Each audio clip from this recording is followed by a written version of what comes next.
Hi అండి, అందరికీ నమస్కారం. ఈరోజు మీకోసం మూర్ఖత్వపు మొగుడు ఫైనల్ పార్ట్. మరి కథలోకి వెళ్తే, సూర్యుడు పడమటి కొండల వెనుక దాక్కుంటున్నాడు. ఆకాశంలో ఎర్రటి సంధ్యాకాంతులు పరుచుకున్నాయి. కానీ ఆ వాకిలి ముందు నిలబడిన ఇద్దరు మనుషుల మధ్య మాత్రం ఒక భయంకరమైన చీకటి ఆవరించి ఉంది. గేటు యువతల తన కూతురి జీవితాన్ని సర్వనాశనం చేసిన అల్లుని చూసి రక్తం మరుగుతున్న ఒక తల్లి, గేట్ అవతల తన తప్పును తెలుసుకుని పశ్చాత్తాపంతో కుమిలిపోతూ తలదించుకున్నాం ఒక నిస్సహాయుడైన భర్త. జానకి చూపుల్లో ఉన్న కోపాన్ని ఎదుర్కొనే ధైర్యం అర్జున్కి లేదు. ఒకప్పుడు తను వచ్చిన కారు చప్పుడు వింటేనే ఈ వీధి అంతా సైలెంట్ అయిపోయేది. అలాంటి హోదా, అహంకారం ఉన్న అర్జున్ ఇప్పుడు ఒక సాధారణ పెంకుడింటి గేటు బయట ఒక నేరస్తుల్లా నిలబడి ఉన్నాడు. అతని ముఖంలో గడ్డం పెరిగిపోయి ఉంది. కళ్ళ కింద నల్లటి వలయాలు, చింపిరి జుట్టు, వాడిపోయిన ముఖం చూస్తుంటే వారం రోజుల వ్యవధిలోనే అతను 10 ఏళ్ళు ముసలివాళ్ళ మారిపోయినట్టు కనిపిస్తున్నాడు. అత్తయ్య! అర్జున్ గొంతు వణుకుతూ బయటికి వచ్చింది. ఆ పిలుపులో అనంతమైన వేదన, దీనత్వం ఉన్నాయి. ఆ మాట వినగానే జాన కళ్ళల్లో నిప్పులు రాలాయి. గేటు గడియ తీసి ఒక్క ఉదుట్న బయటకు వచ్చింది. ఆగు! ఆ మాటనే అర్హత నీకు లేదు. జానక్ గొంతు ఆ వీధిలో ప్రధ్వనించింది. ఆమె మాత్రం భయపడలేదు, మొహమాట పడలేదు. ఏ ముఖం పెట్టుకుని వచ్చావిక్కడికి? నా కూతురి క్యారెక్టర్ని బజారుకి ఇచ్చి ఒక నింద వేసి అర్ధరాత్రి వర్షంలో గెంటేసినప్పుడే నువ్వు మాకు చచ్చిపోయావు. ఇప్పుడు మళ్ళీ ఎందుకు వచ్చావిక్కడికి? అర్జున్ తల మరింత వంగిపోయింది. అతని కళ్ళల్లోంచి కన్నీళ్లు రాలి నేల మీద పడుతున్నాయి. నేను తప్పు చేశాను అత్తయ్య. నా గుడ్డితనం వల్ల, నా అహంకారం వల్ల పెద్ద తప్పు చేశాను. దయచేసి నన్ను క్షమించండి అంటూ అర్జున్ తన 2 చేతులు జోడించి వేడుకున్నాడు. క్షమించాలా? జానకి వెటకారంగా నవ్వింది. ఆ నవ్వులో ఒక తల్లి ఆవేదన దాగి ఉంది. నా కూతురు నల్లారు ముద్దుగా పెంచుకున్నాను. ఎక్కడ ఎవరి ముందు తల వంచకుండా ఒక మహారాణిలా బతికింది. నీ హోదా చూసి, నీ డబ్బు చూసి నేను నా బిడ్డని నీకు ఇవ్వలేదు. నిన్ను ఒక మనిషిగా నమ్మి నా ప్రాణాన్ని నీ చేతుల్లో పెట్టాను. కానీ నువ్వేం చేశావు? ఒక అమాంతుడైన స్నేహితుడి మాటలు నమ్మి నీ భార్య పవిత్రతను శంకించావు. పశువు కంటే హీనంగా ఆమెను బంధించావు. వాడు చూపించిన 2 నకిలీ ఫోటోలు నమ్మిన నీ కళ్ళకు నీ కోసం ప్రాణాలు అర్పించి నా కూతురి స్వచ్ఛమైన కళ్ళు కనిపించలేదా? జానకి మాటలు అర్జున్ గుండెను కోసేస్తున్నాయి. ఆమె చెప్పే ప్రతి మాట నిజమే కాబట్టి అతని నోరు మెదపలేకపోతున్నాడు. నా మనవడికి జ్వరం వచ్చి ప్రాణాలు పోయే పరిస్థితి ఉంటే నువ్వు కానీ నీ రాక్షస తల్లి కానీ కనీసం తలుపు తీసారాం. నా బిడ్డ ఒంటరిగా ఆ హోరు వర్షంలో రోడ్డు మీద పరిగెడుతూ ఉంటే నీ అహంకారం ఎక్కడ పడుకుంది అర్జున్? కష్టకాలంలో భార్యను గాలికి వదిలేసిన వాడివి. నువ్వు అసలు మగాడివేనా? జానా గొంతు పగిలిపోయింది. ఆమె కళ్ళల్లోంచి కూడా కన్నీళ్లు వస్తున్నాయి. అర్జున్ ఇక తట్టుకోలేకపోయాడు. అక్కడే ఆ మట్టి రోడ్డు మీద అందరూ చూస్తూ ఉండగానే జానకి వాళ్ళ ముందు మోకాళ్ళపై కూలబడ్డాడు. నన్ను కొట్టండి అత్తయ్య, నన్ను చంపేయండి. మీరన్న ప్రతి మాట నిజమే. నీ మనిషిని కాదు, ఒక మృగాన్ని. ఒక అబద్ధాన్ని నమ్మి నా ప్రాణాన్ని నేనే గాయపరుచుకున్నాను. నా భార్య లేకుండా నేను బతకలేను. దయచేసి ఒక్కసారి ఆమెని పిలవండి. ఆమె కాళ్ళు పట్టుకుని క్షమాపణ అడుగుతాను అంటూ బోర్న ఏడ్చేశాడు అర్జున్. ఒకప్పుడు కోట్ల రూపాయల సామ్రాజ్యాన్ని శాసించిన వ్యక్తి ఇప్పుడు ఒక వీధిలో దుమ్ము పట్టిన రోడ్డు మీద మోకరిల్లి ఒక తల్లి కాళ్ళు పట్టుకుంటున్నాడు. జానకి ఏడుస్తూ అర్జున్ వెనక్కి నెట్టబోయింది. సరిగ్గా అదే సమయంలో అమ్మా లోపల నుంచి వచ్చిన ఆ గొంతు వినగానే ఇద్దరు ఉలిక్కిపడ్డారు. అర్జున్ తలపైకెత్తి చూశాడు. గేటు దగ్గర నిలబడి ఉంది మాలవిక. ఆ ముఖంలో ఎటువంటి ఎమోషన్ లేదు. కళ్ళల్లో కన్నీళ్ళు లేవు, కోపం లేదు. కేవలం ఒక భయంకరమైన నిశ్శబ్దం, స్థిరత్వం ఉన్నాయి. తన భర్త రోడ్డు మీద పడి ఏడుస్తూ ఉంటే ఒకప్పుడు ఆమె అయితే కంగారుగా పరిగెత్తుకు వెళ్ళి అతన్ని పైకి లేపి గుండెలకు హత్తుకునేది. కానీ ఇప్పుడు ఆమె అడుగులు అక్కడే అయిపోయాయి. ఆమెలో అర్జున్ పట్ల ఉన్న ఆ బలహీనమైన ప్రేమ చచ్చిపోయింది. దాని స్థానంలో ఆత్మగౌరవం నిలబడింది. లోపలికి రా అమ్మా. వీధిలో నిలబడి మన పరువు మనం ఎందుకు తీసుకోవాలి అన్నది మాలవిక చాలా ప్రశాంతంగా.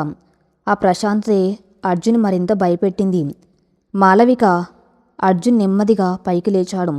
అతని కళ్ళు ఎర్రబడి మొహమంతా కన్నీటి మరకలతో ఉంది. దయచేసి ఒక మాట విని మాలవిక. నేను శేఖర్ గారిని వదల్లేదు. వాడి వ్యాపారాన్ని, వాడి అహంకారాన్ని సర్వనాశనం చేశాను. వాడి నిజస్వరూపం అందరికీ తెలిసేలా చేశాను. మా అమ్మ కూడా పశ్చాత్తాపంతో కుమిలిపోతుంది. నేను నా తప్పు తెలుసుకున్నాను. నన్ను క్షమించు.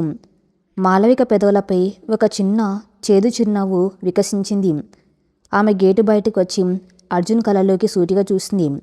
నువ్వు శేఖర్ని నాశనం చేసింది నా మీద ప్రేమతో కాదు అర్జున్, నీ అహంకారం దెబ్బతిందన్న కోపంతో అన్నది మాలవిక స్పష్టంగా. అర్జున్ షాక్తో కళ్ళు పెద్దవి చేశాడు. అవునా అర్జున్, శేఖర్ నిన్ను మోసం చేసి నీ వ్యాపారాన్ని లాక్కోవాలని చూసి నీ కళ్ళకు గంతులు కట్టడన్న ఆక్రోశం నీలో ప్రళయం సృష్టించింది. ఒకవేళ వాడి ప్లాన్ గురించి మా అన్నయ్య కార్తీక్ నీకు చెప్పకపోయి ఉంటే నువ్వు ఇప్పటికీ నన్ను ఒక ద్రోహిగానే చూసేవాడివి కదా. నీకు నా మీద ప్రేమ ఉంటే శేఖర్ చెప్పిన ఆ అబద్ధపు సాక్ష్యాలను నువ్వెప్పుడు నమ్మేవాడివి కాదు. ప్రేమకు పునాది నమ్మకం. నువ్వు నన్ను ప్రేమించావు కానీ ఎప్పుడు నమ్మలేదు. నమ్మకం లేని ప్రేమ ఒక భ్రమ మాత్రమే అని మాలవిక కుండబద్దలు కొట్టినట్టు చెప్పింది. ఆ మాటలకు అర్జున్ దగ్గర సమాధానం లేదు. ఆమె చెప్పిందే వాస్తవం. నాకు తెలుసు మాలవిక, నేను నిన్ను నమ్మలేకపోయాను. కానీ దానికి కారణం నా పెంపకం, నా గతం అంటూ అర్జున్ తన గుండెల్లో 20 ఏళ్లుగా దాచుకున్న ఆ చేదు నిజాన్ని బయటపెట్టాడు. చిన్నప్పుడు తన తల్లి పడిన కష్టాలు, ఆ వర్షపు రాత్రి ఆమె తన మెదలో నింపిన ఆడవాళ్ల పట్ల అపనమ్మకం అనే విషయం గురించి అతను కన్నీళ్లతో వివరించాడు. తన ఉపాచేతన మనసులో ఎక్కడ దాగి ఉన్న ఆ అభద్రత భావమే శేఖర్ వేసిన వల్లో తన గుడ్డిగా పడిపోయేలా చేస్తుందని ప్రాధేయపడుతూ చెప్పాడు. నేను ఒక మానసిక రోగిని మాలవిక. నా తల్లి అబద్ధం నా మెదడును నాశనం చేసింది. నన్ను చేతులతో నా జీవితాన్ని నాశనం చేసుకున్నాను. కానీ నేను నిన్ను ప్రేమిస్తున్నాను. అది ముమ్మాటికి నిజం. నాకు ఒక అవకాశం ఇవ్వు. నీ భర్తగా కాదు, నీ నమ్మకాన్ని తిరిగి సంపాదించుకోవడానికి ప్రయత్నించే ఒక సేవకుడిగా నాకు ఒక ఛాన్స్ ఇవ్వు అని అర్జున్ చేతులు కట్టుకుని వేడుకున్నాడు. మాలవి కళ్ళల్లో ఒక చిన్న జాలి కనిపించింది. అతని బాల్యం ఎంత నరకప్రాయంగా గడిచిందో విన్నాక ఆమెలోని మాతృహృదయం కొద్దిగా చలించింది. కానీ వెంటనే ఆమె తన్ను తానే స్థిరపరచుకుంది. చైల్డ్హుడ్ ట్రామా అనేది నీ ప్రవర్తనకు ఒక కారణం మాత్రమే కావచ్చు అర్జున్, కానీ అది ఒక సాకు కాలేదు అన్నది మాలవి కఠినంగా. నువ్వు గాయపడ్డావు నిజమే, కానీ నీ గాయాన్ని మానుపుకోవడానికి నువ్వు నన్ను బలి చేశావు. నేను దేవుళ్ళ ఆరాధించిన నా ఆత్మగౌరవాన్ని ఒక చీకటి గదిలో బంధించుకొట్టావు. ఇప్పుడు నిజం తెలిసాక నీ గాయం మానుతుంది కదా అని తిరిగి వస్తే నా గాయాల పరిస్థితి ఏంటి అర్జున్? పగిలిన అద్దం అతికించిన ప్రతిబింబం స్పష్టంగా కనిపించదు. నా మనసు పగిలిపోయింది. నువ్వు ఇప్పుడు కురుస్తున్న కన్నీళ్ళు ఆ వర్షంలో నా బిడ్డను తీసుకుని నేను పడ్డ నరకాన్ని తుడిచివేయలేవు. అర్జున్ గుండె ముక్కలైపోయింది. ఆ మాటలో నిజాయితీ, ఆ బాధలోని లోతు అతని నిలువున దహించేస్తున్నాయి. ఇక్కడి నుంచి వెళ్ళిపో అర్జున్. నేను నా బిడ్డతో ప్రశాంతంగా బతకాలనుకుంటున్నాను. నీ క్షమాపణలు నా మనసును మార్చలేవు. దయచేసి మళ్ళీ రాకు అని చెప్పి మాలవిక వెనక్కి తిరిగి లోపలికి నడవబోయింది. అర్జున్ ఆమెను ఆపలేదు. కానీ అతను అక్కడి నుంచి కదలలేదు. నువ్వు నన్ను క్షమించవని నాకు తెలుసు మాలవిక. నా తప్పుకు క్షమాపణ లేదని కూడా తెలుసు. కానీ నేను ఇక్కడి నుంచి వెళ్ళను అన్నాడు అర్జున్ వెనక నుంచి స్థిరమైన గొంతుతో. మాలవిక అడుగులు ఆగాయి. ఆమె వెనక్కి తిరిగి చూసింది. అర్జున్ కళ్ళలో ఇప్పుడు ఒక వింతైన నిశ్చయం ఉంది. ఒకప్పుడు నేను నిన్ను శాసించాను. ఇప్పుడు నేను శిక్షించుకుంటున్నాను. నువ్వు నన్ను భర్తగా అంగీకరించకపోయినా పర్వాలేదు. కనీసం నిన్ను నా కొడుకుని దూరం నుంచి చూసుకునే అవకాశం నాకు దేవుడిచ్చాడు. నేను ఈ వాకిలి వదిలి వెళ్ళను. నా ప్రాణం పోయినా సరే నేను ఇక్కడే ఉంటాను అని చెప్పి ఆ పెంకుటింటి ప్రవహారి గోడ కానుకొని నేల మీద ఆ దుమ్ములు అలాగే కూర్చుండిపోయాడు. కోట్ల రూపాయల ఆస్తులున్న ఒక వ్యాపారవేత్త ఒక సామాన్యమైన ఇంటి బయట దుమ్ము పట్టిన మట్టిలో ఒక బిచ్చగాళ్ళ కూర్చున్నాడు. అతని కళ్ళల్లో అహంకారం లేదు. కేవలం తన ప్రేమను నిరూపించుకోవాలన్న ఒక మొండి పట్టుదల మాత్రమే ఉంది. మాలవిక అతని వైపు కొద్ది క్షణాలు చూసింది. ఇది నీ ఇష్టం, ఈ మొండితనం కూడా నీ అహంకారంలో భాగమే అని కఠినంగా చెప్పి జానకిని తీసుకుని లోపలికి వెళ్ళిపోయి గేటుకు గడియ పెట్టింది. సమయం గడుస్తుంది. చీకటి పడింది. వీధి దీపాలు వెలిగాయి. అర్జున్ అక్కడే ఆ గోడ కానుకొని శిలలా కూర్చుని ఉన్నాడు. కనీసం మంచినీళ్లు కూడా తాగలేదు. అతని కళ్ళు ఆ ఇంటి తలుపుల మీదే ఉన్నాయి. లోపల మాలవికకు మనసు నిలకడగా లేదు. వీడెందుకిలా చేస్తున్నాడు? ఇదంతా ఒక నాటకమా లేక నిజంగానే మారాడా అనే బుర్ర వేడెక్కుతుంది. కిటికీలోంచి కటన్ పక్కకు జరిపి చూసింది. అర్జున్ అలాగే కూర్చుని ఉన్నాడు. రాత్రి 10 గంటల సమయం. ఆకాశం ఒక్కసారిగా నల్లటి మబ్బులతో కమ్ముకుంది. ఉరుముల మెరుపులతో పెద్ద గాలివాన మొదలైంది. వర్షపు చినుకులు లావుగా పడుతున్నాయి. రోడ్డు మీదున్న దుమ్ము అంతా బురదగా మారుతుంది. ఆ చలిగాలికి, ఆ కుండపోత వర్షానికి అర్జున్ పూర్తిగా తడిసిపోయాడు. చేతికి ఉన్న కట్టు తడిసి గాయం మళ్ళీ నొప్పుడుతుంది.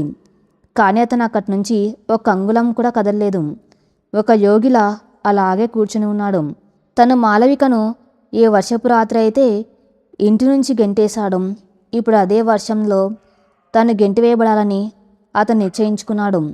లోపల కిటికీలోంచి ఇదంతా చూస్తున్న మాలవిక గుండె కకావికలమవుతుంది. బుద్ధి వద్దు అంటున్న ఆమెలోని ప్రేమ వర్షంలో తడుస్తున్న భర్తను చూసి విలవిల్లాడుతుంది. సరిగ్గా అప్పుడే నిద్రపోతున్న చిట్టు ఉలిక్కిపడి లేచాడు. ఉరుముల శబ్దానికి భయపడి నాన్న నాన్న కావాలి అంటూ ఏడవటం మొదలుపెట్టాడు. బయట ఆకాశం కన్నెర చేసింది. ఉరుముల మెరుపులతో ప్రకృతి ఒక భయంకరమైన ప్రళయాన్ని సృష్టిస్తుంది. కుండపోతుగా కురుస్తున్న వర్షం ఆ పాత పెంకుటింటి కప్పు మీద పడుతూ భయంకరమైన శబ్దాన్ని చేస్తుంది. వాతావరణం ఎంత చల్లగా వణుకు పుట్టించేలా ఉందో మాలవిక మనసులో అంతకంటే భయంకరమైన తుఫాన్ చెలరేగుతుంది. తన బిడ్డ నాన్న కావాలి అని గుండెలు పగిలి ఏడుస్తూ ఉంటే ఏ తల్లి మనసైనా కరిగిపోతుంది. కానీ బయట వర్షంలో ప్రాణాలకు తెగించి కూర్చున్నాం ఆ తండ్రి ఒకప్పుడు తన ఆత్మగౌరవాన్ని బలి తీసుకున్న వాడే అన్న చేదు వాస్తవం మాలవిక అడుగులను ముందుకు పనిచేయకుండా బంధిస్తుంది. ఉరుముల శబ్దానికి నిద్రలోంచి ఉలికిపడి లేచిన చిట్టు నాన్న నాన్న అంటూ వెక్కి వెక్కి ఏడుస్తున్నాడు. వాడికి భయమేసిన ప్రతిసారి అర్జున్ వాణ్ణి గుండెలకు హత్తుకొని సముదాయించేవాడు. ఆ స్పర్శ కోసం ఇప్పుడు ఆ పసివాడు తల్లడిల్లిపోతున్నాడు. మాలవిక వాణ్ణి తన ఒళ్ళోకి తీసుకొని ఏడవకన్నా నాన్న లేడు, అమ్మ ఉంది కదా, భయం లేదు నాన్న అంటూ వాణ్ణి గట్టిగా హత్తుకొని వీపు నిమురుతుంది. కానీ చిట్టు ఏడుపు ఆపలేదు. వాడు తన చిన్నారి చేతులతో మాలవికను పక్కకు నెట్టుకుంటూ మూసిన తలుపుల వైపు చూపిస్తూ నాన్న అక్కడున్నాడు, నాన్న కావాలి అని మారం చేస్తున్నాడు. పిల్లల మనసుకు ఏ రాడర్స్ ఉండవు, ఏ లాజిక్స్ తెలియవు. వాళ్ళకు తెలిసింది కేవలం స్వచ్ఛమైన ప్రేమ మాత్రమే. బయట చీకట్లో వర్షంలో తడుస్తున్న తండ్రి పిలుపు వాడి రక్తానికి ఎలాగోలా చేరినట్లుంది. వాడి ప్రతి పిలుపు మాలవి గుండెల్లో వేలాది మేకులు దించినట్టుగా బాధపడుతుంది. ఒకవైపు అంతులేని ఏడుపుతో పసివాడు, మరోవైపు కిటికీ అవతలం కుండపోతి వర్షంలో ఒంటరి పోరాటం చేస్తున్నాం తన ప్రాణనాథుడు. మాలవిక చిట్టును భుజాన వేసుకొని సముదాయిస్తూనే నెమ్మదిగా కిటికీ దగ్గరకు వెళ్ళి కటన్ కొద్దిగా పక్కకు జరిపి చూసింది. వీధి దీపం వెలుగులో ఆ దృశ్యం చూసి ఆమె గుండె ఒక్కసారిగా ఆగిపోయినంత పనైంది. వర్షం ఉధృతికి వీధి అంతా బురదమయంగా మారింది. ఆ మట్టిలో, ఆ బురదలో అర్జున్ మోకాళ్ళ మధ్య తలపెట్టుకొని కూర్చుని ఉన్నాడు. అతని బట్టలు పూర్తిగా తడిసి శరీరానికి అద్దుకపోయాయి.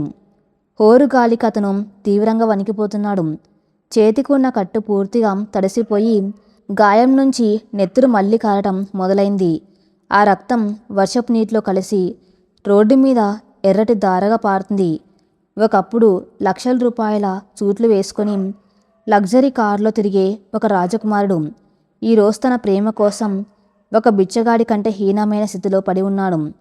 తన అహంకారం ఎంత దారుణంగా శిక్షించిందో అతనికి అర్థమైంది కాబట్టి ఇప్పుడు తన్ను తాను అంతకంటే కఠినంగా శిక్షించుకుంటున్నాడు. ఇది వాడి కర్మ. నేను ఆ చీకటి గదిలో ఏడ్చినప్పుడు వాడు కరగలేదు. నేను నా బిడ్డను తీసుకుని రోడ్డున పడినప్పుడు వాడి జాలి రాలేదు. ఇప్పుడు వాడు పడుతున్న బాధ కారణం నేనైతే కాదు అనే మాలవిక మెదడు పదే పదే వాదిస్తుంది. కానీ ఆమె హృదయం మాత్రం వాడు నీ ప్రాణం మాలవిక, వాడికి ఏమైనా జరిగితే నువ్వు బతకలేవు అని హెచ్చరిస్తుంది. సరిగ్గా అప్పుడే గదిలోకి జానకి వచ్చింది. చిట్టు ఏడుపిండలేక వర్షంలో తడుస్తున్న అల్లుని చూడలేక ఆ మనసు కూడా కకావికలమవుతుంది. ఒకప్పుడు అర్జున్ను రోడ్డు మీద నిలబెట్టి కడిగి పారేసిన ఆ తల్లి ఇప్పుడు వాడి దీనస్థితి చూసి చలించిపోతుంది. జానకి వచ్చి మాలవిక భుజం మీద చేయి వేసింది. వాని లోపలికి రమ్మని చెప్పు మాలవిక అన్న జానకి నెమ్మదిగా. మాలవిక ఉలిక్కపడి తల్లివైపు చూసింది. అమ్మ, నువ్వేనా ఈ మాట అంటున్నది? నా జీవితాన్ని సర్వనాశనం చేసిన వాడి మీద నీకు జాలి కలుగుతుందా? జానకి నిట్టూర్చింది. నాకు వాడి మీద జాలి లేదు మాలవిక, కానీ నీ మీద, నా మనవాడి మీద ప్రేమ ఉంది. పగ తీర్చుకోవాలనుకోవటం మనుషుల సహజ నైజం. వాడు నిన్ను అవమానించాడు, శిక్షించాడు. దానికి ప్రతిఫలంగా ఈరోజు వాడిని కాళ్ళ ముందు పడి ఏడ్చాడు. వర్షంలో నరకం అనుభవిస్తున్నాడు. వాడు చేసిన తప్పుకు సరిపడా శిక్ష వాడికి పడిపోయిన తల్లి. లేదమ్మా, వాడు నా శీలాన్ని శంకించాడు. అది అంత సులభంగా మర్చిపోయేది కాదు. మాలవి కన్నీళ్లతో పట్టుబట్టింది. నీ మర్చిపోమని చెప్పడం లేదు మాలవిక, కానీ ఆత్మగౌరవం పేరుతో నువ్వు కూడా వాడిలాగే ఒక రకమైన అహంకారాన్ని పెంచుకుంటున్నావేమో ఆలోచించు అని జానకి చాలా లోతైన మాట చెప్పింది. ఒకప్పుడు వాడు నేను చెప్పింది శాసనం అన్న అహంకారంతో కళ్ళు మూసుకుపోయాయి. ఇప్పుడు నువ్వు నా ఆత్మగౌరవం ముఖ్యం అన్న పట్టుదలతో వాళ్ళు వచ్చిన మార్పును చూడలేకపోతున్నావు. మాలవిక అయోమయంగా చూసింది. జానకి కంటిన్యూ చేసింది. తప్పు చేసిన వాడు దాన్ని సమర్థించుకుంటే వాణ్ణి వదిలేయాలి తల్లి. కానీ తన తప్పును తెలుసుకొని తన అహంకారాన్ని చంపుకొని నీ కాళ్ళ మీద పడి ఏడ్చిన వాణ్ణి కూడా క్షమించకపోతే వాడికి నీకు తేడా ఏముంటుంది? వాడు అబద్ధాలు నమ్మి నిన్ను దూరం చేసుకున్నాడు. నువ్వు నిజం తెలిసి కూడా వాడిని దూరం చేసుకున్నావు. వాడికి శేఖర్ అని మృగం కళ్ళకు గంతులు కడితే నీకు నీ ఆత్మగౌరవమే ఒక మృగంలా మారి కళ్ళకు గంతులు కడుతుంది. ఈ మాటలు మాలవిక మెదల్లో ఒక పెద్ద సుడిగుండం సృష్టించాయి. తల్లి చెప్పిన ప్రతి మాట 100% నిజం. వాడా వర్షంలో అలాగే ఉంటే బతకడు మాలవిక. రేపు వాడికి ఏమైనా జరిగితే వాడి చావుకు కారణం నీ ఆత్మగౌరవం అని జీవితాంతం నువ్వు నిన్ను శిక్షించుకోగలవా? చిట్టు పెరిగి పెద్దయ్యాక నా తండ్రి తప్పు తెలుసుకుని వచ్చినా నువ్వెందుకు తలుపులు మోసుకున్నావమ్మా అని అడిగితే నీ దగ్గర సమాధానం ఉందా? మాలవిక దగ్గర జవాబు లేదు. ఆమె కళ్ళల్లోంచి కన్నీళ్లు జలపాతంలా రాలుతున్నాయి. జానకి చిట్టును తన ఒళ్ళోకి తీసుకుని సముదాయించడం మొదలుపెట్టింది. బయట చలి తీవ్రత మరింత పెరిగింది. అర్జున్ శరీర ఉష్ణోగ్రత పడిపోతుంది. అతని పెదవులు వణికి వణికి నెమ్మదిగా నీలం రంగులకు మారుతున్నాయి. ఊపిరి పీల్చుకోవడం కష్టంగా ఉంది. వర్షపు నీరు అతని కళ్ళను మూసేస్తుంది. అతని మెదడు మొద్దుబారిపోతుంది. శేఖర్ను కొట్టినప్పుడు తగిలిన గాయాల వల్ల రక్తం బాగా పోయింది. దానికి తోడిప్పుడు ఈ చలి, ఆకలి, మానసిక శోభ అన్నీ కలిసి అతని దేహాన్ని ప్రాణాపాయ స్థితిలోకి నెడుతున్నాయి. మాలవిక, నన్ను క్షమించు నా చిట్టు, నా కన్నా అని వణుకుతున్న పెదవులతో గొనుక్కుంటున్నాడు అర్జున్. అతని కళ్ళ ముందు ఒకప్పటి జ్ఞాపకాలు మసక మసగ్గా మెదులుతున్నాయి. పెళ్ళైన కొత్తలో వాన పడుతూ ఉంటే ఇద్దరు ఒకే గొడుగు కింద నడిచిన రోజు, చిట్టు పుట్టినప్పుడు అతను మొదటిసారి వాడిని చేతిలోకి తీసుకొని ఆనందంతో ఏడ్చిన క్షణం, అర్జున్ నా స్వేచ్ఛను గౌరవించు, నేను నిన్ను ప్రాణంగా ప్రేమిస్తాను అని మాలవిక అడిగిన మాటలు అన్నీ ఒక సినిమా రీల్లా అతని కళ్ళ ముందు తిరుగుతున్నాయి. నేనే నా చేతులతో అంత నాశనం చేసుకున్నాను. నాకు ఆమె ప్రేమను పొందే అర్హత లేదు. నా శిక్ష ఇదే అని మనసులోనే అనుకుంటూ నెమ్మదిగా అతని తల పక్కకు వాలిపోయింది. చేతుల్లోని బలం సన్నగిలిపోతుంది. గోడ కానుకొని ఉన్న అర్జున్ దేహం బ్యాలెన్స్ తప్పి నెమ్మదిగా కింద బురదలోకి జారిపోవడం మొదలైంది. అతని కళ్ళు మూతలు పడుతున్నాయి. చీకటి నెమ్మదిగా అతని ప్రపంచాన్ని కమ్మేస్తుంది. లోపల కిటికీలోంచి ఈ దృశ్యాన్ని చూసిన మాలవి గుండె ఒక్కసారిగా ఆగిపోయింది. అర్జున్ కింద పడిపోవడం చూడగానే ఆ మెదడులోని ఆత్మగౌరవం, కోపం, పగ అన్ని సెకండ్లో మాయమైపోయాయి. అక్కడ మిగిలింది కేవలం తన భర్త ప్రాణాపాయంలో ఉండడన్న భయం, అతన్ని బతికించుకోవాలన్న ఆరాటం మాత్రమే. అర్జున్ అని గట్టిగా అరుస్తూ వెనక్కి తిరిగింది మాలవిక. తలుపుల దగ్గరకు పరుగులు తీసింది. గొడుగు గురించి కానీ తన పరువు గురించి కానీ ఆమె ఆలోచించలేదు. తలుపు గడియ తీసి ఓరు వర్షంలోకి ఒక ఉన్మాదిలా పరిగెత్తింది. చీకటి, ఆ బురద, ఆ వర్షం ఆమె పరుగును ఆపలేకపోయాయి. గేటు గడియను వణుకుతున్న చేతులతో తీసి భయంకరమైన శబ్దంతో గేటును తెరిచింది. ఆ గేటు తెరుచుకున్న శబ్దం మసక బారుతున్న అర్జున్ స్పృహలోకి ఒక చిన్న ఆశను తీసుకువచ్చింది. గేటు బయట బురదలో అచేతనంగా పడి ఉన్న అర్జున్ చూడగానే మాలవిక ప్రాణం విలవిల్లాడింది. ఆమె నేరుగా వెళ్ళి ఆ బురదలోనే అతని పక్కన మోకాళ్ళ మీద కూలబడింది. అర్జున్, ఏమైంది? కళ్ళు తెరువు అర్జున్ అంటూ మాలవిక అతని తలను తన ఒళ్ళోకి తీసుకుంది. అతని శరీరం మంచుగడ్డలో చల్లబడిపోయింది. ముఖం పాలిపోయి ఉంది. చేతి నుంచి కారుతున్న రక్తం ఆమె చీరను తడుపుతుంది. నువ్వు నన్ను వదిలి వెళ్ళలేవు అర్జున్, లేవు, నాతో మాట్లాడు అంటూ మాలవిక అతని బుగ్గలను తడుతూ గట్టిగా ఏడుస్తుంది. ఆమె కన్నీళ్లు వర్షపు నీరు కలిసి అర్జున్ ముఖాన్ని కడుగుతున్నాయి. మాలవిక స్పర్శ తగలగానే అర్జున్ శరీరంలో ఒక చిన్న కదలిక వచ్చింది. నెమ్మదిగా, చాలా కష్టపడి తన కండ్రెప్పలను తెరిచాడు. తన కళ్ళ ముందు తన ప్రాణమైన మాలవిక. ఆమె ఏడుస్తుంది, తన కోసం ఏడుస్తుంది. తన్ను తన ఒళ్ళో పడుకోబెట్టుకుంది. అర్జున్ పెదవులపై ఒక చిన్న, అత్యంత బాధాకరమైన చిరునవ్వు వికసించింది. తన్ను తాను శిక్షించుకోవడం పూర్తయిందని, తన ప్రాయశ్చిత్తం ఫలించిందని అతనికి అర్థమైంది. తన చేతులతో ఆమె ఆత్మగౌరవాన్ని నాశనం చేసినాం. ఇప్పుడు అదే చేతులతో ఆమె తన్ను మృత్యువు నుంచి కాపాడుతుంది. చాలా నీరసంగా వణుకుతున్నాం. తన కుడి చేతిని పైకెత్తి మాలవిక బుగ్గను తాకాడు అర్జున్. నన్ను క్షమించవా మాలవిక అని అత్యంత సన్నని గొంతుతో వణుకుతూ అడిగాడు. ఆ మాట వినగానే మాలవిక గుండె పగిలిపోయింది. పిచ్చివాడా, నిన్ను ఎప్పుడో క్షమించాను అర్జున్. నా కోపం నీ అహంకారం మీద తప్ప నీ మీద కాదు. దయచేసి కళ్ళు ముయ్యకు, నాతో మాట్లాడు, నా కోసం, మన చిట్టు కోసం నిలబడు అంటూ వాణ్ణి గట్టిగా తన గుండెలకు హత్తుకుంది. ఆ వర్షంలో, ఆ బురదలో ఇద్దరు మనస్సులు ప్రాణప్రదంగా ఆలింగనం చేసుకున్నాయి. ఆ క్షణంలో వారిద్దరి మధ్య ఉన్న నేను నువ్వు అనే అడ్డుగోడలు పూర్తిగా కరిగిపోయి మనమనే ఒక కొత్త పునాది పడింది. అర్జున్ కళ్ళ నుంచి రాలుతున్న ఆనంద బాష్పాలు మాలవిక భుజాన్ని తడిపాయి. నేను నిన్ను చాలా ప్రేమిస్తున్నాను మాలవిక అని అర్జున్ వణుకుతున్న గొంతు అన్నాడు. కానీ ఆ వాక్యం పూర్తి కాగానే అర్జున్ చేతిలోని బలం పూర్తిగా సన్నగిల్లింది.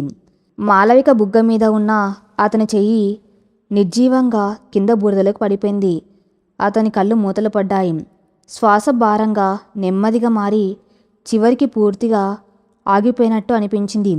అతని తల మాలవిక ఒళ్ళో ఒక బరువుగా వాలిపోయింది. మాలవిక కళ్ళు భయంతో పెద్దవయ్యాయి. అర్జున్, అర్జున్, కళ్ళు తెరువు అని గట్టిగా అరుస్తూ అతని గుండెల మీద చేతులు పెట్టి కుదిపింది. కానీ అర్జున్ దేహం స్పందించడం లేదు. వర్షం హోరు గాలికి తోడే ఒక భయంకరమైన ప్రళయాన్ని తలపిస్తుంది. అచేతనంగా తన ఒళ్ళో వాలిపోయిన అర్జున్ చూసి మాలవిక ప్రాణం విలవిల్లాడింది. అతని దేహం మంచుగడ్డలా మారిపోయింది. నాడి నెమ్మదించింది. అప్పటి వరకు ఆత్మగౌరవం కోసం పోరాడిన ఆ మనసు ఇప్పుడు తన ప్రాణనాథుడి ప్రాణాలు నిలబెట్టుకోవడం కోసం మృత్యువుతో పోరాడడానికి సిద్ధమైంది. అన్నా, కార్తీక్ అన్నా, కాపాడు! మాలవిక వేదంతో కూడిన అరుపు ఆ హోరు వాడిని చీల్చుకొని పెంకుటింటి లోపలికి వినిపించింది. మాలవిక అరుపు వినగానే కార్తీక్, జానకి ఒక్క ఉదుటిన బయటకు పరిగెత్తుకొని వచ్చారు. గేటు బయట బురదలో వర్షంలో తడుస్తూ అపస్మారక స్థితిలో ఉన్న అర్జున్ను ఒళ్ళో పెట్టుకొని బోర్న ఏడుస్తున్నాం మాలవికను చూడగానే కార్తీక్ గుండె జల్లుమంది.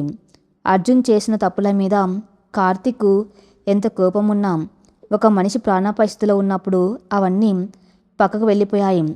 వెంటనే పరిగెత్తుకు వెళ్ళి అర్జున్ను తన భుజాలపైకి ఎత్తుకున్నాడు కార్తీక్.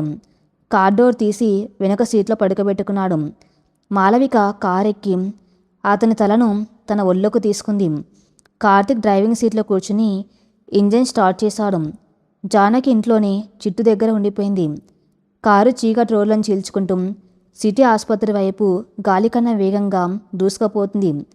కారులో ఉన్న హీటర్ ఆన్ చేశాడు కార్తీక్.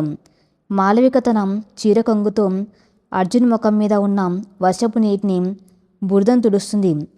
అతని చల్లబడిపోయిన 2 చేతులను తన చేతుల్లోకి తీసుకుని గట్టిగా రుద్దుతూ వేడి పుట్టించే ప్రయత్నం చేస్తుంది. అర్జున్, కళ్ళు తెరువు. నన్ను వదిలేసిపోవడానికి వీల్లేదు. నువ్వు చేసిన తప్పులకు నేను శిక్ష వేశాను నిజమే, కానీ ఆ శిక్ష మరణం కాదు అర్జున్. మన చిట్టు కోసం నువ్వు బతకాలి. నా కోసం కళ్ళు తెరువు అంటూ పిచ్చిదాంట్లో ఏడుస్తూ అతని ముఖం నిండా ముద్దులు పెడుతుంది. కానీ అర్జున్ దేహంలో ఎటువంటి కదలిక లేదు. అతని శ్వాస అత్యంత క్షీణదశకు చేరుకుంది. కారు ఆసుపత్రి ఎమర్జెన్సీ వార్డు ముందు ఆగింది. డాక్టర్లు వెంటనే స్ట్రెచ్చర్ తీసుకువచ్చి అర్జున్ను లోపలికి తీసుకువెళ్లారు. కొన్ని రోజుల క్రితం ఇదే ఆసుపత్రిలో చిట్టి కోసం అర్జున్ ప్రాణాలు అరచేతిలో పెట్టుకుని పరిగెత్తుకు వచ్చాడు.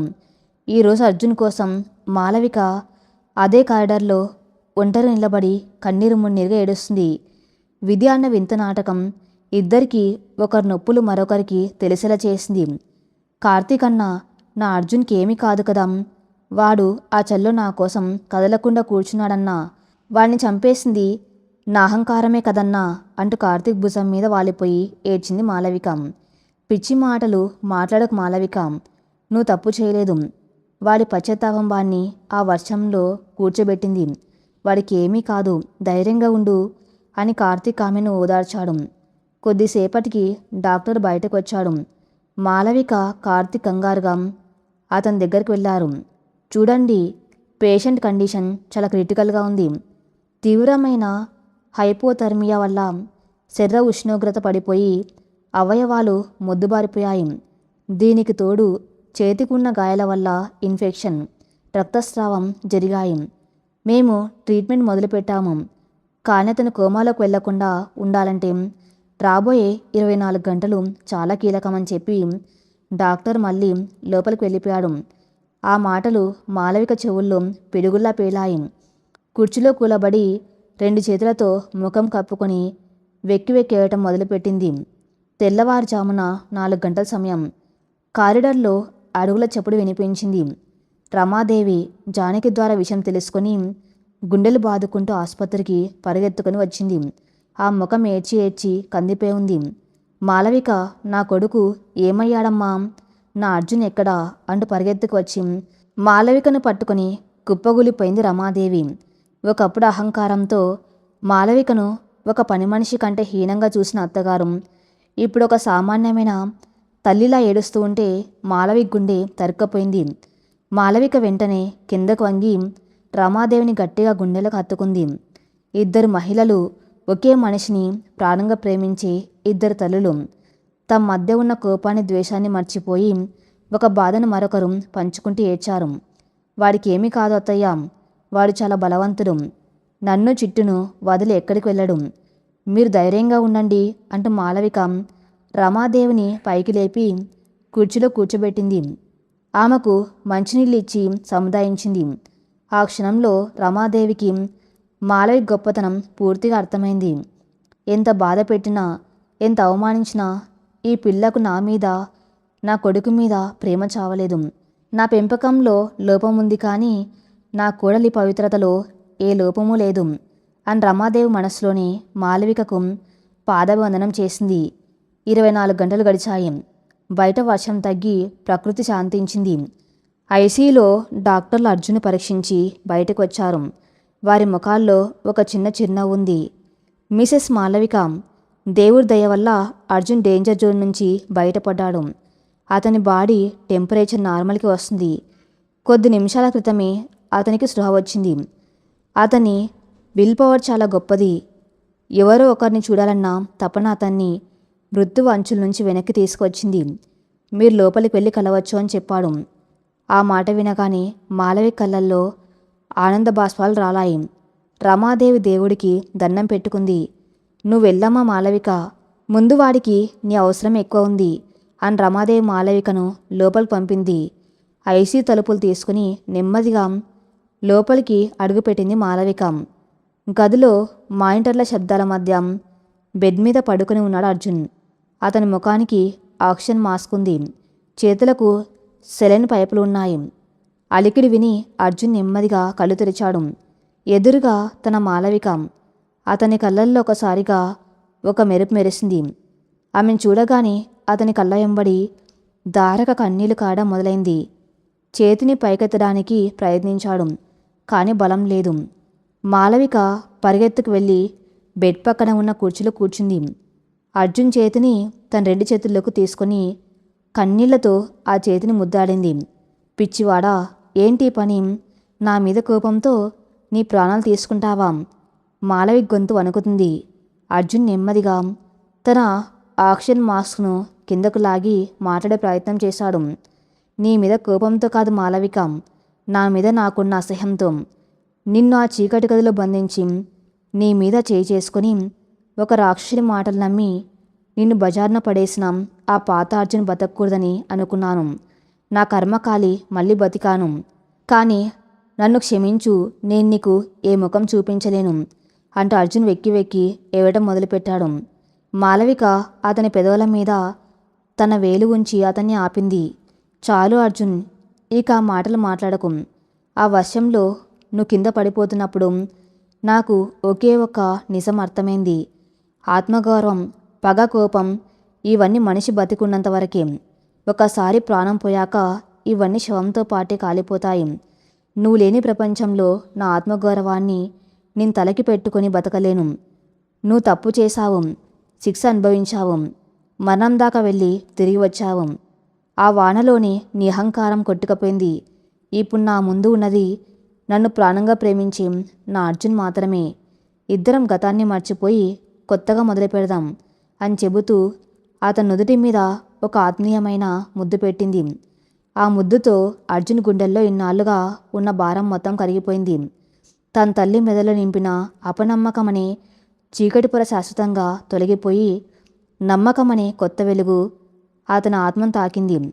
తన భార్య ఎంత గొప్పదో, ఆమె ప్రేమ ఎంత స్వచ్ఛమైందో అతనికి ఇప్పుడు సంపూర్ణంగా అర్థమైంది.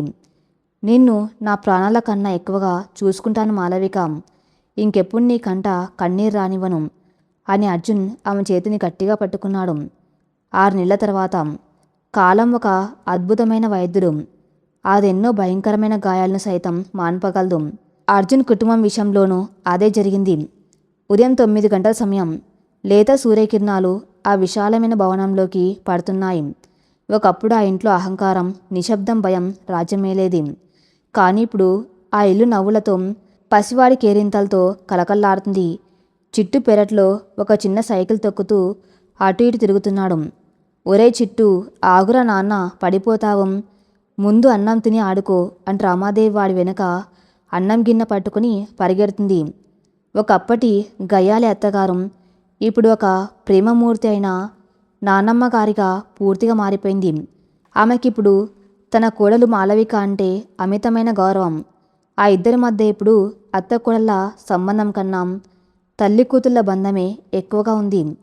లోపల హాల్లో అర్జున్ సూటు వేసుకొని ఆఫీస్కి వెళ్ళడానికి సిద్ధమవుతున్నాడు. అతను పూర్తిగా కోలుకున్నాడు. శేఖర్ కుట్రలు బట్టబయలు కావటంతో శేఖర్ వ్యాపారంలో నష్టపోయి జైలు పాలయ్యాడు. అర్జున్ ఇప్పుడు తన వ్యాపారాన్ని మరింత పారదర్శకంగా, నిజాయితీగా నడుపుతున్నాడు. మాలవిక ఒక అందమైన పట్టుచీర కట్టుకుని వంటగదిలోంచి బయటకు వచ్చింది. ఆమె చేతిలో అర్జున్కి ఇష్టమైన అల్లం చట్నీ, వేడి వేడి ఉప్మా ఉన్నాయి. ఆ రోజు తను ఏడుస్తూ వంట చేసినప్పుడు పాడిన విషాద గీతం ఇప్పుడు లేదు. ఇప్పుడు ఆమె పెదవులపై ఒక అందమైన చిరునవ్వు ఉంది. డైనింగ్ టేబుల్ దగ్గర కూర్చున్న అర్జున్ మాలవిక వడ్డిస్తూ ఉంటే ఆమెను ప్రేమగా చూస్తూ ఉండిపోయాడు. ఏంటి అలా చూస్తున్నావు? ఆఫీస్కు టైం అవుతుంది, త్వరగా తిను అని మాలవిక నవ్వుతోంది. అర్జున్ ఆమె చేయి పట్టుకుని తన పక్కన కూర్చోబెట్టుకున్నాడు. నాకు ఒక విషయం అర్థం కావటం లేదు మాలవిక, నేను చేసిన అంత పెద్ద ద్రోహాన్ని నువ్వెలా మర్చిపోగలిగావు? ఏ మనసుతో నన్ను క్షమించావు అని అడిగాడు అర్జున్. మాలవిక అతని కళ్ళల్లోకి చూసి ఒక ప్రశాంతమైన చిరునవ్వు నవ్వింది. మనుషులు ఎప్పుడూ తప్పులు చేస్తూనే ఉంటారు అర్జున్. కానీ తప్పు వెనక ఉన్న ఉద్దేశం ముఖ్యం. నువ్వు నన్ను ద్రోహం చేయాలని ఆ తప్పు చేయలేదు. నీలో ఉన్న ఒక మానసిక భయం, ఇతరులు చేసిన కుట్ర నిన్నిలా మార్చాయి. నువ్వు నిజం తెలుసుకున్న తర్వాత నా ముందు మోకరిల్లి ఏడ్చావే. నీ పశ్చాత్తాపంలోకి ఆ నిజాయితీ నన్ను కరిగించింది. ప్రేమ అంటే కేవలం తప్పులు వెతకడం కాదు, ఆ తప్పుల వెనక ఉన్న మనిషిని అర్థం చేసుకుని వాళ్ళను మార్చుకోవటం అని చెప్పింది. అర్జున్ ఆమెను తన గుండెలకు హత్తుకున్నాడు. నువ్వు నా ప్రాణం మాలవిక. ఇక నుంచి నా బిజినెస్ డెసిషన్స్ అన్నీ నీ సలహాలతోనే జరుగుతాయి. ఆఫీస్లో శేఖర్ ప్లేస్ నువ్వే తీసుకుంటున్నావు అని అన్నాడు. మాలవిక ఆశ్చర్యంతో చూసింది. నేనా?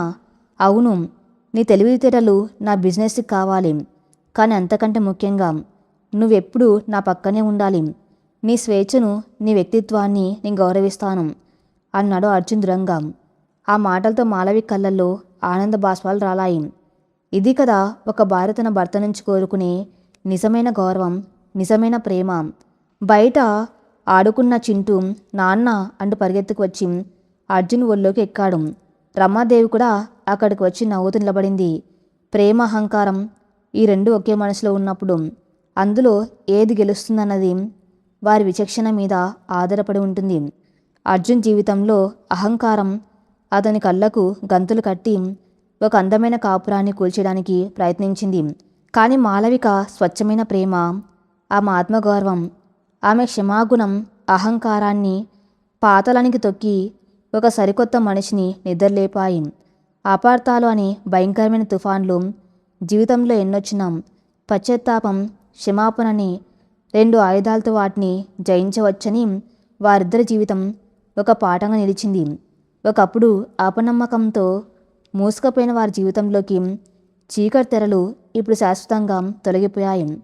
అక్కడ కేవలం వెలుగు, అనంతమైన ప్రేమ మరియు అంతులేని నమ్మకం మాత్రమే మిగిలాయి. ఈ కథ ఇంతటితో సమాప్తం. మరిన్ని మంచి స్టోరీస్ కోసం నా ఛానల్ని ఫాలో అవుతూనండి. Thank you for listening.